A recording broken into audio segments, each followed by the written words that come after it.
Angus Reid. Thanks, Rick. Can I just move everything out of the way? Oh, it's cordless, right? Yes, cordless. Thanks, Rick. Just told my whole story. I have nothing left to say. That was my talk, wasn't it? Yeah, that was it. You can do the auction. What are you doing? I told you not to say all that. He just told my whole story. Great. Thanks. First off, let me tell you how nice it is to come to Kamloops in the spring and not be going to two-a-days. Tell you what, this is nice. Doesn't hurt as much. I can do this any time. Frank, I mean it. Come for dinner, relax at the pool. It's all right. I used to come here and just get pounded twice a day for the last 6 years. So this is okay. Secondly, again, Frank, thank you for inviting me. You say it was a no-brainer for me because it should be a no-brainer for anyone. I don't know why athletes wouldn't jump at this opportunity. Come meet great people, talk sports for a great cause. And I'll tell you another thing. I've done this for quite a few years. I travel the province. I get to go to a lot of these dinners and banquets and what have you. Nobody does anything like this. I'm telling you that. I've been to the BC Sports Hall of Fame dinner. It's close. I'm not kidding you. This is fantastic. And obviously, Frank, my hat goes off to you and everyone out here because Kamloops, you guys do it right. This is big time. So, big time for you. Now, I'm not telling you anything you don't already know, so you brought me here to tell you stories. Trust me, I have enough stories to fill a book, but a book wouldn't do these stories justice. They need to be told, and preferably by me. So you're good. You're in good hands tonight. Good hands. Now, I could just rattle off what you've already told them. So I could tell you how I didn't start football till grade 11. Okay, I didn't get on the field till my last game of grade 11. Then I went on to SFU. I made my way to university. Missed 3 of my 5 seasons. Okay, I could tell you how I was a 4th overall pick. But you've already told them this. I wasn't traded. I was cut. 4th overall pick. Number 1 pick, the Toronto Argonauts. And you're told, oh, that was a mistake. You were a mistake. Great. Thanks. Get pushed off to Montreal. I begged my way to get into Montreal. Give me a chance, give me a chance. Get traded off to the Lions. So yeah, I'm a journeyman in my first year after being a 4th overall pick, after missing 3 years of my university, after not starting football till grade 11. Could tell you all those great stories. This isn't a motivational talk. You're not going to hear that stuff. This is the post-dinner talk. Let's have some fun, okay? Could talk about winning the Grey Cup in 06. No, we did it. It's okay. Could talk about winning the Grey Cup in 2011. You guys probably... All right, fine.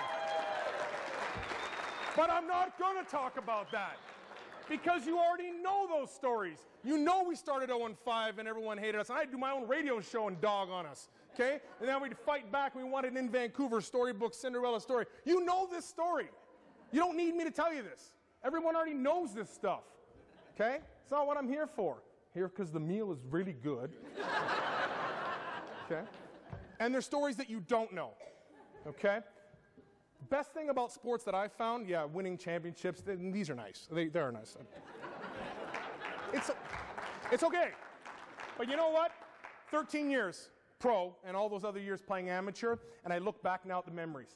What do I really remember? Yes, I remember winning championships. Yes, I remember big plays and things I've done. But the real memories are the bonds that you build with the people that you play with. I don't care if you're 6 years old, 16 years old, 26, 36, 46. Those bonds are real. They're developed through sport, and they're developed when trying times happen, okay? And you can talk about the structure in sport when it happens. You know, those hard two-a-day practices that you went through together, and now you have friends for life, or that great victory you pulled through at the last moment together, and now you have that bond. But most people know those stories. Everyone knows, oh, they went to training camp, now they're bonded. We know that stuff. You know the stuff that really sticks out for me are the things that you would never hear of. Those side things that happen as a unit, as a group, that aren't in the media, that transcend beyond playing the sport. Okay, I got a ton of them, but there's stories that you don't know, so I'll share one with you tonight. We went through a run with the Lions from 04 to 07. We hosted 4 straight Western Finals. We were good. I mean, we just won all the time. And it was a lot of fun. We were just rolling, and we were having fun, and we were the big bullies on the street. And off we went. Great memories, don't get me wrong. Then 08 came around, we weren't that good. We kind of had a fall off here. And we were slipping a little bit. Okay, you can't be great forever. But we still had the same group of guys. from that great team. There's pride there, and we were veterans now. And then you guys follow football. The offensive line are usually the tightest unit because the only time anyone talks about us is when they're slagging us for getting holding calls and getting the quarterback drilled. So you learn to bond, okay? Because nobody really cares about offensive linemen. And you don't really want to bring us to dinner because we eat all the food. But we don't score the touchdowns. We don't get the cool interviews or the big endorsements. We do the grunt work, the five of us together. So you do bond because of the nature of the job we're doing. I'll tell you what. You ever go around a football team?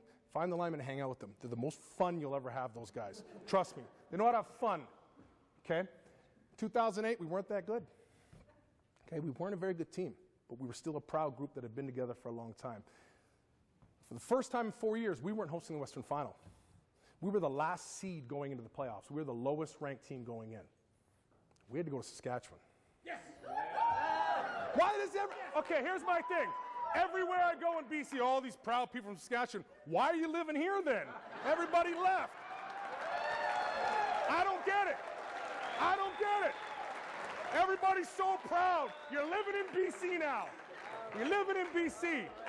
So off we go. We got to go there. We're not fired up. We're so mad that we have to go on the road, and we have to go to Saskatchewan. We have to go to Regina, to be more specific. There is a good steakhouse there. That's about it, okay? But now, we're not the big bullies on the block. We're the last seed team, and I'll give it to you. Regina is a hard place to play in, okay? They go bonkers for it. For the obvious reason, there's nothing else to do there. I understand that. I get it. I get it.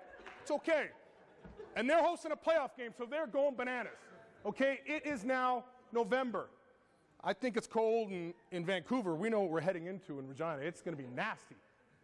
Okay, so we're going through our practice for the week in Vancouver, and typical early November Vancouver, it is miserable. Sideways rain. It's that cold, wet, bone-aching rain. We're not a very good team either. And so Wally's getting on us. There's no expectations. We are massive underdogs. The reality was we're going to go there, lose, and that's the end of that, and people will get cut at the end of the year, and off we go. That's pro sports. And we're miserable at practice. I mean, it is horrible sideways rain. We are on our last day of prep for the week. We're going to fly out the next morning to Regina. Okay? So we've done our offensive period, and the way football, you guys know, practice is kind of broken into offense does their work, defense does their work, and then we finished it with special teams. Now, linemen, we don't play special teams. It's too much running. Okay? So what we usually do when it's special teams time, we'll go off with our coach and we'll work on drills and fundamentals. But I mean, there's like 20 minutes left in our last practice of the year. We've done our work. It is miserably freezing, wet, disgusting rain. We're sick of it. So as a group, we look at our coach and we say, our positional coach, Coach, we're going to go in. And jokingly, he's like, yeah, hit the showers. We're gone. We just left practice. We all ran in, no line. Everyone's practicing. We all jump in the hot tub. Okay, we're sitting in the hot tub. Who cares? This season's done, right? We're together. Oh, boy. Our media relation guy comes running in and goes, you guys get out there right now. Wally stopped everything. He is furious. You can't just leave. Nah, we're good. Let's stay here. I'm serious. He's finding everyone. You guys are screwed. All right, fine. I'm talking guys now were just in spandex shorts. We're out there with towels, and we come walking out to practice. They're still practicing. This is pro sports. Okay, we come waddling out. We have no shirts on now. It is sideways freezing rain. Wally stops everything and just lays into us. Uses us as the example of this whole season. This is the way we cowered out at the end of the year. This is what we're showing who we are this year. This is what we stand for. This is embarrassing. Calling us out, questioning our pride. We've won championships, this group. We're offensive linemen. We're proud people. Pros, though, sit there and took it. What am I going to say? You're wrong. We should be in the hot tub? He was right. I was thinking that, but you don't say that. You be a pro. Okay?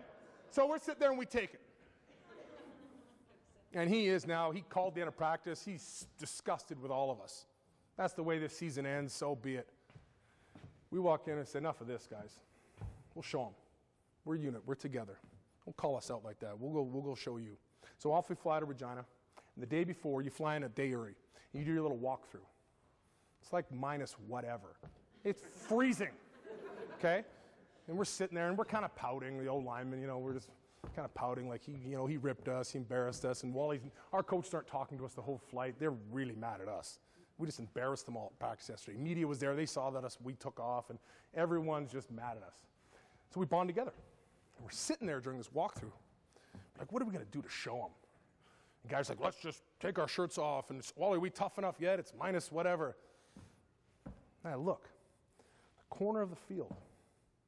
They got an outdoor hot tub. And it's one of those, you win the prize, and it's, I don't know, beachcomber hot tub, and you win, and you get to watch the game there, and they give you beers and your dinner, and some lucky people get to watch the game from the hot tub. But not like BC Place. It's minus whatever in Regina.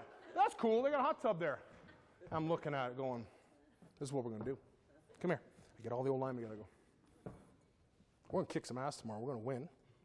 And all of us, we're all jumping in that hot tub. We're going to take a big photo, and we're going to send it to Wally. Who's tough enough now? That's all we're thinking. We're going to do this. Don't question us. We're a unit. We're together. We bonded. We've been through so much. We can do anything we want if we put our mind to it, because we've been there. And you call us out, we're going to bond. We're going to bond. Huge underdogs. Even our coaches didn't think we were going to win. Okay, we went out. We whooped Saskatchewan, but we whooped them. We whooped them. And when I mean we whooped them, yeah, as a team we did. I was very rarely in my career have I remembered being part of such a dominant offensive line performance. I mean, we crushed them. We went up and down the field and did whatever we wanted. And we're all in the huddle going, watch this, we're going to the hot tub after this. This is great. This is great. We just went out and did our thing as a unit. As my coach always said, 5 guys, 1 heartbeat. That's the way old linemen are. We are one. We are bonded.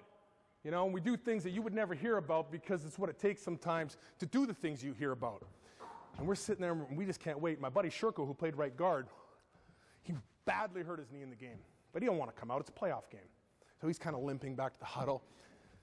He goes, don't leave me behind, guys, when you guys go to the hot tub. Don't leave me behind, right? And so we're ahead, and now we're just trying to kill the clock. Nobody else on the team knows what's going on. Like, we're winning a game. We're going to go home. This is our thing.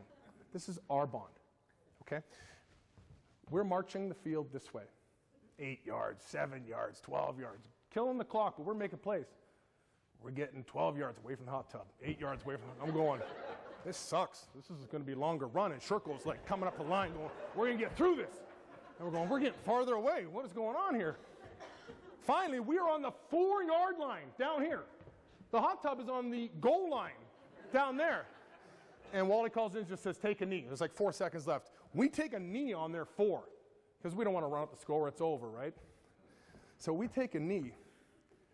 Massive, massive upset. Okay? Saskatchewan is crushed. Our sideline is going bonkers, celebrating, high-fiving, and they all want to run into the locker room, which is the other side of the field. We're here. The hot tub's over there.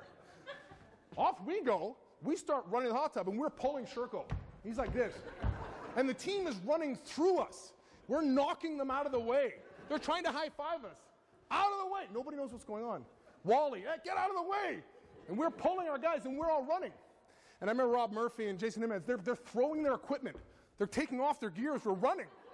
And this poor guy, beachcomber, spa, or whatever, they're all upset. So people have left the hot tub for the night. They've gone home. He's trying to, one of those, I don't know, are they soft tops or hard tops, ones that fold? I can never know what it is. So he's trying to close up shop. Oh, no. Oh, no. We come running. I'll never forget. Rob Murphy, head first, dives into this hot tub. The fans, it's right at the bottom of the stadium. They don't know what's going on. We all then, me, Jason, Sherko kind of jumps in.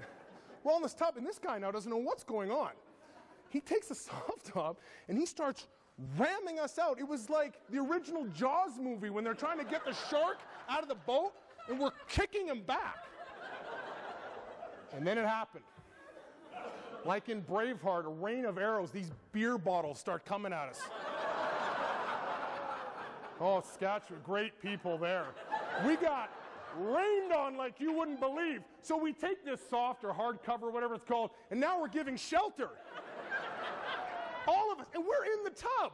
Our equipment's all over the field. Our team is in the locker room celebrating. Nobody knows what's going on. Now the security guards, they don't know what to do. Do they protect us or kick us out? Because we're getting abused by beer bottles now.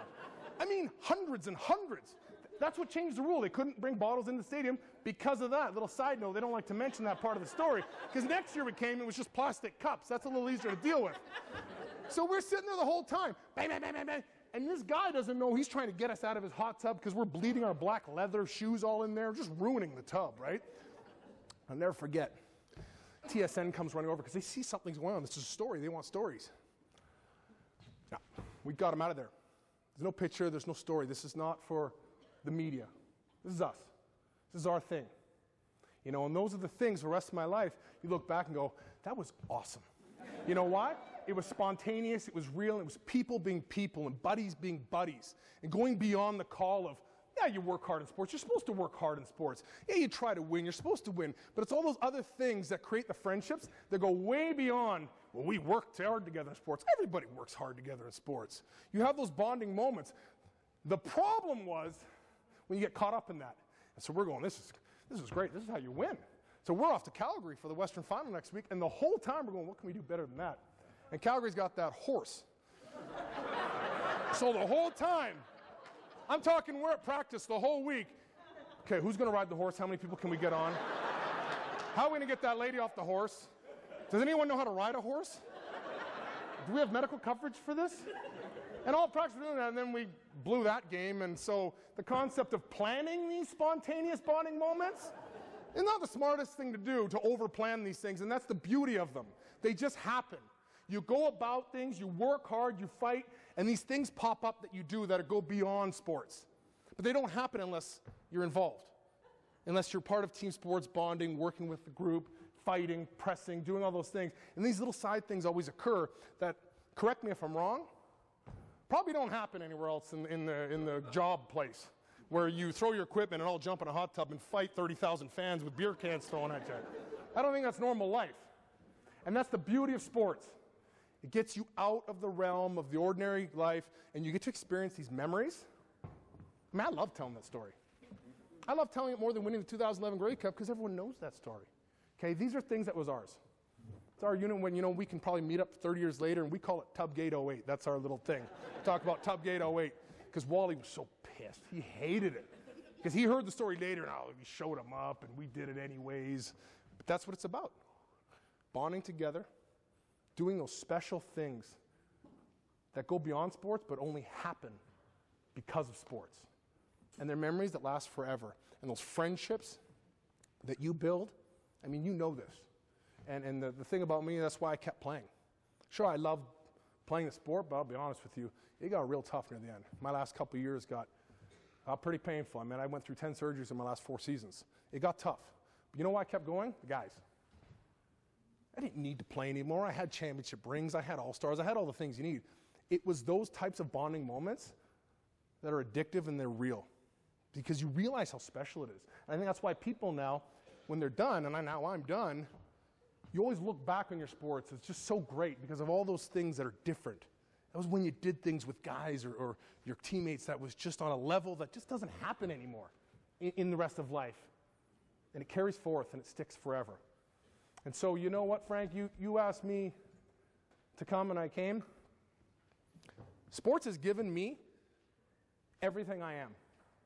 Now that I'm done, it's time for me to give it all back because it keeps going. And that's why you do this, because you want to honor the past and make sure the youth is here to carry it forward. This stuff's special, but it's also fragile. You know, this is not a given. This happens because people put it together. Sports is not a given. It happens because people make it happen. That creates the memories that people can hold on to. That creates somebody like me who was a terrified 11th grader with a big dream, went out and did it, and coaches helped me, and people encouraged me, and friendships were born, and 20 some odd years later, I get to come to free dinners because all I got to do is tell my stories. I mean, not a bad gig, really.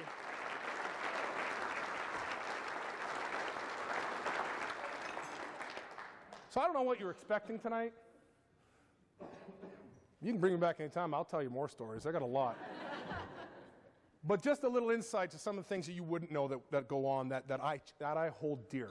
They're fun memories. And when you break it down, that's what sports is about. Having fun, making friends, creating memories, That stuff is real. That's why I'll keep coming out and telling these stories and reminding people how important sports really is. I could care less if we're developing professional athletes, getting people involved, teaching them to grow, teaching them to push, teaching them to bond. That stuff is as real as it gets. I'm living proof of it, how far you can go if you learn to push yourself. Thank you, guys. You guys have been great. Good job, Angus. All right? Freaking awesome. Let's get